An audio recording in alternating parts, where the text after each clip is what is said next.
Israel spiraling out of control with inner turmoil.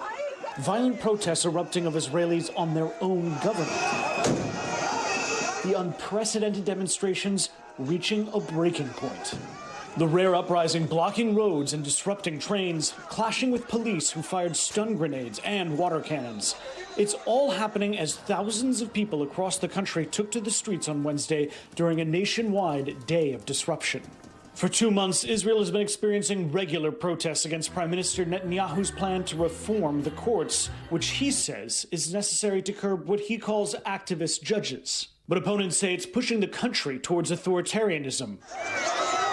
Crowds even gathered outside an upscale hair salon where Netanyahu's wife Sarah was getting her hair done. Some chanting in Hebrew, quote, "The country is burning and Sarah is getting a haircut."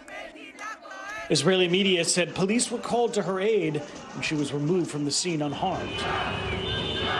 Her husband later tweeting, "The anarchy must stop. It can cost lives." And the protests even extended to outside their home in Jerusalem. That demonstrator alluding to a Palestinian village in the occupied West Bank, where violence is the worst in 20 years, according to the Palestinian Health Ministry. As Israel copes with its own internal unrest, it is also dealing with a wave of violence with the Palestinians in the occupied West Bank. An Israeli raid of a safe house left 11 Palestinians dead last week. With militants, the Israeli Defense Forces said they were targeting among them, along with some civilians. Then 2 Israelis were killed, leading to a mob of Jewish settlers setting Palestinian homes and cars on fire, leaving 1 dead.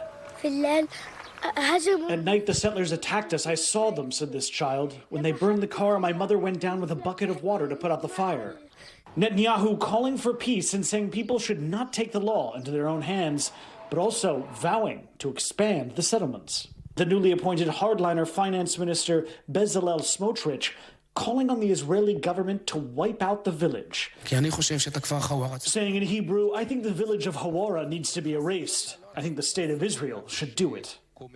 The U.S. State Department condemning his comments. These comments were irresponsible, they were repugnant, they were disgusting, and just as we condemn Palestinian incitement to violence, we condemn these provocative remarks that also amount to incitement to violence. The turmoil putting pressure on Israel's government across multiple fronts as the country braces for more violence.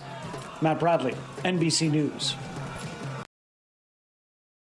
Thanks for watching our YouTube channel. Follow today's top stories and breaking news by downloading the NBC News app.